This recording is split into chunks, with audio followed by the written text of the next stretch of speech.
US कॉन्स्टिट्यूशनमधून आपण जे घेतलेले आहे सोर्स ते आपण बघणार आहोत. त्याच्यामध्ये फंडामेंटल राईट्स म्हणजेच मानवी अधिकार, नंतर ज्युडिशियल रिव्ह्यू, नंतर इम्पिचमेंट ऑफ द प्रेसिडेंट, नंतर इंडिपेंडन्स ऑफ द ज्युडिशरी म्हणजे ज्युडिशरी जी इंडिपेंडन्स आहे आपली वेगळी ती आहे.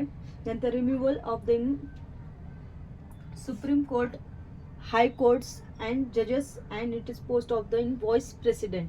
जे काही त्यांचं रिम्युव्हल म्हणजे एखाद्या जजला जर रिम्यूव्ह करायचं असेल किंवा काढून टाकायचं त्या ज्या काही पद्धती आहेत त्याच्यामध्ये ज्युडिशियल रिम्युव्हल हे आपण US कॉन्स्टिट्यूशनमधून घेतलेलं आहे. तर आयरिश कॉन्स्टिट्यूशनमधून DPSP म्हणजे directive principle of the state policy ही आपण तिथून घेतलेली आहे. तर normative of the members in Rajya Sabha म्हणजे जे काही राज्यसभेमध्ये मेंबर्स आहेत ते देखील आपण आयरिश कॉन्स्टिट्यूशनमधून घेतलेलं आहे. तर methods of the election of president, election म्हणजेच प्रेसिडेंटचे जे काही इलेक्शन होतात म्हणजे पूर्ण ते राज्यसभा आणि लोकसभा या विधानसभेमध्ये होत असतात तर ते देखील आपण आयरिश कॉन्स्टिट्यूशनमधून हे सोर्स आपण घेतलेले आहेत.